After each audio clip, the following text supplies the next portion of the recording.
What if I told you that the reason no one listens to you in your meeting is you? Trust me. If no one is listening, then you feel invincible in meetings.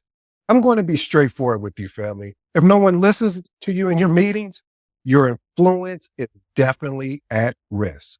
In today's episode, we're going to discuss how to make sure you get heard. Point number one, not reading the room. Ignoring body language and engagement levels can lead to people losing interest into what you're saying. Let me show you how you fix this. First, you want to pay attention to these nonverbal cues, eye contact, fidgeting, or crossed arms. If you're a remote, pay attention to who is speaking less and less each meeting, because that is an indicator if they've already, as they say, checked out and they're probably on their phone doing something else or looking at something else online. So you want to find a way to captivate them. If people seem engaged, shift your approach to ask questions, involve participants, or summarize. This is one of my secret sauces that I leverage when I'm on a meeting. Right away, I'll start asking people, I'll call their name, because it's something about when you hear your name call, it takes you back to when you were in elementary and someone said, Edward, and you like, huh? Did I do something wrong? So the whole point of it is having the ability to really call people's name directly and then ask them a question. You'll be shocked. And sometimes you even get frustrated. You're like, you mean if I didn't call on you, you wouldn't have said this great information. So again, if people seem disengaged, shift your approach to asking a question and involve participants to summarize. Here's my actionable tip. Use a mix of statements and questions to maintain engagement. Point number two, failing to build relationships outside of meetings. See, this is the reason why I'm more concerned and more invested in the human side of project management than I am on any other side or of project management. You're like, why do you say that, Edie? Because people are the one that are responsible for project. People have the influence, interest, or they can totally disengage. See, people are more likely to listen to those they trust. How we fix this is we build rapport outside of meetings by engaging in small talk, follow-ups, one-on-one check-ins. I don't know why more project managers don't do this, why we're not engaged with. And when I discovered this, I started doing more and more of this, because it's so important to create these small talks, to create these follow-ups. And most of all, just having an impromptu or a scheduled one-on-one check-in, because now you get the chance to really, truly build rapport. So when you need something and it's in a crunch, this person is more than likely to do it for you than someone else. Here's my actionable tip. Find common ground with colleagues. People listen more to those they connect with. Point number three, lack of clarity in communication. If your message, and I'll say it again, if your message is unclear, people will struggle to follow your point and they will disengage. And it's not that they will disengage. So if your message is unclear, people will struggle to follow your point. How do we fix this? Before meeting, structure your thoughts. When I first started getting into project management, I'm being transparent with you, family. I struggled in meetings, and it's because I didn't have my thought structure. I was just trying to figure out, like, what should I say? What shouldn't I say? So eventually I just started creating at least 3 bullet points that I really was concerned about the project, or just to help me get some reps in. There's a military concept too called BLUF. It basically means bottom line up front method. The whole point of this is the key point first, and then you elaborate. Again, you talk about the key point first, and then you elaborate. You avoid all the jargon and over explaining that you'll see people do. And just for some further context regarding the framework of BLF, the purpose is to ensure that most important information, the bottom line, is presented immediately during decision-making and written communication. Again, this is a military concept. This is something I discovered when I was doing my homework And I said, hey, you know what? I need to leverage this. So I'm letting you guys know about it because anytime I experiment and learn something, I want to share it with the family. Let me be transparent with you, family. I am someone that I am no guru. I am no expert. All I am is somebody that is learning the information and then watch this, family, not just learning it. I'm applying it. I'm experimenting with it and seeing, hey, what works and what doesn't work. All right. My actionable tip: prepare bullet points for a 1-minute elevator pitch to summarize your main argument, your main points.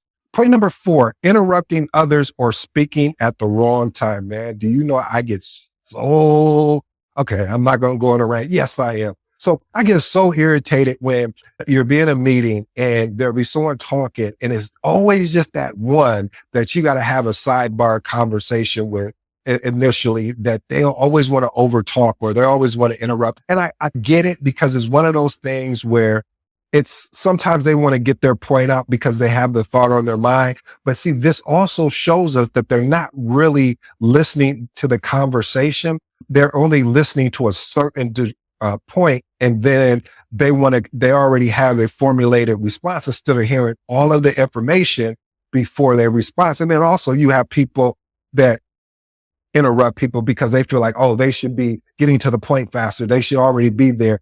And because that's how I would do it. Everybody is not like you. So if you consistently or constantly talk over others, they will disengage and stop listening to you. I will tell you in a minute when I know when I was leading, I don't know what project it was. And I started talking over people because I'm like, why is it taking them so long just to summarize what we're talking about?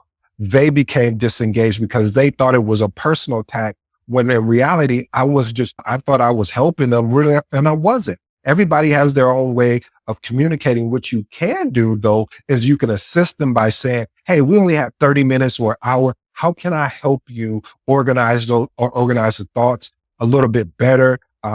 If you want to do some role playing, offer solutions. Don't beat the person up with consistent problems. Here's how you fix it. Practice active listening. Let others finish, acknowledge their points, and then then contribute. Here's my actual tip. If someone interrupts you, this is one of my favorites, calmly say, I'd like to finish my thought, and then I'd love to hear your input. I'll say that again, family. I would like to finish my thought, and I would love to hear your input. Point number 5, not providing actionable insight. People want to hear solutions, not problems. People want to hear solutions, not problems. I'm sorry I have to say that again, but I'm not sorry. Because what happens is the model here, people get so caught up in the problem. They talk about the problem over and over again. And then you don't hear, what are any potential solutions that we can do to address this? What are any potential solutions that we can make this situation better? Yeah, the problem is still happening. We both identify that. But when are we going to talk about the solution? How do we fix this? We structure contribution using a problem solution impact framework, or PSI, as I will call it. Basically, you first identify the root issue, propose a solution, and then we explain the benefits. Here's my actionable tip. Avoid statements like, we need to communicate, or we need better communication. Instead, say, if we implement a weekly status update, we could reduce misalignment by 40%. Again, we need better communication. Instead, say, if we implement a weekly status update, we could reduce misalignment by 40%. Point number 6, not controlling meeting dynamics. If louder voices dominate the discussion, your points, I promise you, this is not something that I heard. This is not something that I dreamed about. This is something I know for a fact. Your points will get lost. And how you fix that is, if necessary, assert yourself by redirecting the conversation. I like to add, here's an example. I would like to add to that point. Or before we move on, let me share some key insights that I've learned along the way. Here's my actionable tip. Use names when addressing people. Hey, Rob. Hey, John. I think you'll find this relevant because whatever that is. I talked about that earlier. When you call people's name, I'm going to have to do my homework on that to understand why. But it triggers in me when I was in elementary school, when the teacher would call my name. Edward, what are you? And you, all of a sudden, I don't care what you're doing, you look up. So again, you want to call that person's name and direct the statement or question towards them. Point number 7, not summarizing key takeaways verbally. If people leave without understanding your main point, your message is lost. It was a waste of a meeting. It was a waste of your time. That's the only thing we can never get back. We can get money back, but we can never get time. So having the ability to really summarize your key takeaways are important. So I look at it like this: conclude by summarizing your main takeaways in 3 points. And of course you can expand, but you want to summarize in 3 points. And then what are the next steps? So here's my actionable tip. Use phrases like, based on everything we did, everything today that we discussed, here's a high level overview of the discussion. Please let me know if I missed anything. I would also explain that you will send out a detailed meeting recap of today's discussion. Now, I've always went back and forth with this. It depends on the actual situation and the project team that I'm working with.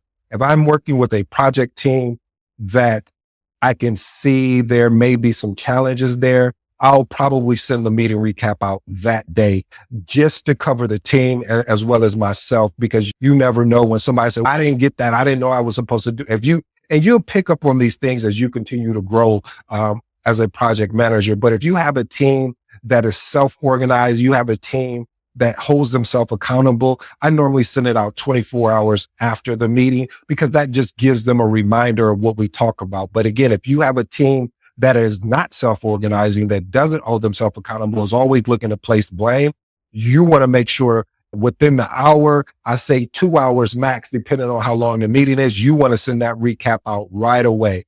Okay. Point number 8, not encouraging a two-way dialogue. You're doing all the talking, does not hold attention. Potential challenges here is you need to ask open-ended questions like, how do you see this impacting your team?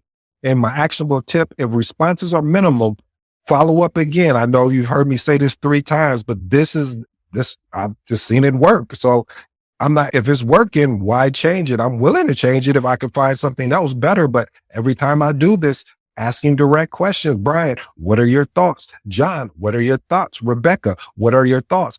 It forces people to give you a response instead of giving you a yes or no, because you want to avoid the yes or no. Like, what are you going to be able to talk today? That's a yes or no. I know that wasn't the best example, but the point I'm trying to make is you want to make sure that you ask a more of a open-ended question. What are your thoughts? What are your plans to accomplish this today?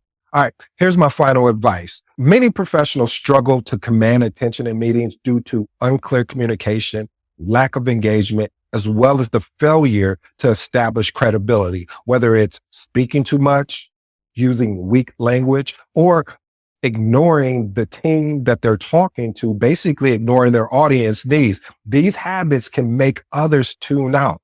Understanding these issues help project managers take intentional steps to ensure their voices are heard and, most of all, respected. Now, here's some potential challenges. Lack of clarity, speaking in a way that confuses rather than inform. I love that. Disengaged audience, listeners lose interest due to poor delivery or irrelevant content.